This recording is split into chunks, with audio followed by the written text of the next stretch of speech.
नमस्कार, आपके साथ मैं हूं अंकिता। अमेरिका यानी दुनिया का सुपर पावर देश, जहां जाने, रहने, बसने का सपना हर देश का नागरिक संजोता है। भारतीयों के लिए अमेरिका जाना हमेशा से सपना रहा है। हर साल हजारों की तादाद में भारतीय अमेरिका वर्क वीजा पर जाते हैं। H1B और L1 वीजा के तहत वहां काम करते हैं। उनका सपना अमेरिका की नागरिकता पाना होता है। लेकिन अमेरिकी राष्ट्रपति डोनाल्ड ट्रंप ने अमेरिका में जन्म के आधार पर मिलने वाली नागरिकता के कानून को खत्म कर भारतीयों का सपना तोड़ दिया है।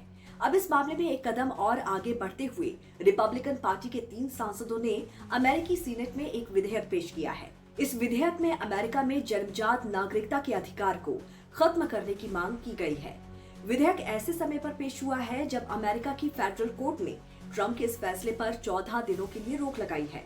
ट्रंप ने अमेरिका में प्रवासियों की संख्या को कंट्रोल करने के लिए ये फैसला लिया है। आदेश के मुताबिक 19 फरवरी के बाद गैर अमेरिकियों से पैदा हुए बच्चों को अमेरिका की नागरिकता नहीं दी जाएगी। ट्रंप के इस फैसले से उन भारतीयों पर सबसे ज्यादा असर पड़ेगा जो बच्चों के सहारे अमेरिकी नागरिकता की उम्मीद में थे। अब ट्रंप प्रशासन ने विधेयक लाकर जन्म सिद्ध नागरिकता के अधिकार को पूरी तरह से खत्म करने की तैयारी कर ली है। ऐसे में अमेरिका में बसे लाखों भारतीयों समेत दूसरे देशों से आए अस्थायी प्रवासियों के लिए खतरे की घंटी बज गई है।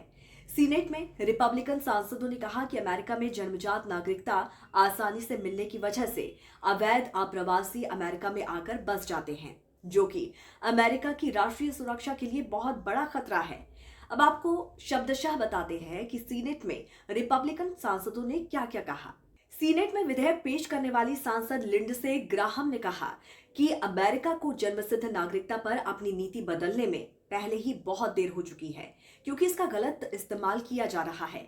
ये बर्थ टूरिज्म की तरह है, जिसमें चीन और अन्य देशों के अमीर लोग अमेरिका में सिर्फ बच्चे पैदा करने के लिए आते हैं ताकि उनके बच्चों को अमेरिकी नागरिकता मिल सके।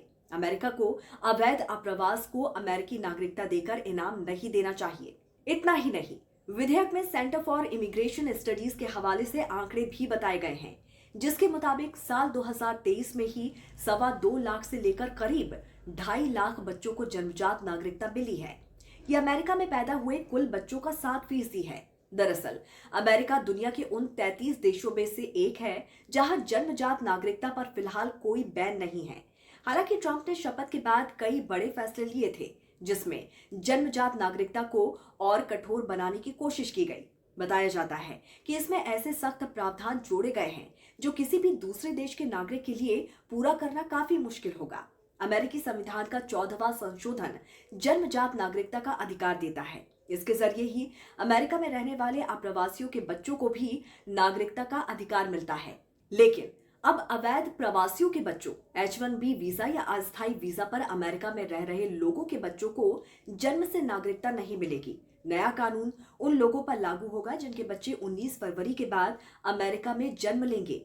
अमेरिका में प्रवासी लोगों के लिए नागरिकता लेने का ये सबसे आसान तरीका माना जाता रहा है। तो वहीं अमेरिका के 22 राज्यों के अटॉर्नी जनरल्स और नागरिक संगठनों ने इस फैसले को कोर्ट में चुनौती दी है। उनका तर्क है कि जन्मजात नागरिकता पर रोक लगाने के लिए राष्ट्रपति और संसद के पास संवैधानिक अधिकार नहीं है। न्यू जर्सी के अटॉर्नी जनरल ने तो यहां तक कह दिया था कि राष्ट्रपति शक्तिशाली होते हैं, लेकिन वो राजा नहीं होते हैं। वो कलम के एक झटके से संविधान को फिर से नहीं लिख सकते। बहरहाल, भारतीयों के मन में सवाल यह है कि 19 फरवरी के बाद अमेरिका में जन्मे भारतीय बच्चे कहां के नागरिक माने जाएंगे। तो इस पर आपकी क्या राय है, जरूर हमें बताइए। जुड़े रहिए राष्ट्रहित टीवी के साथ। नमस्कार।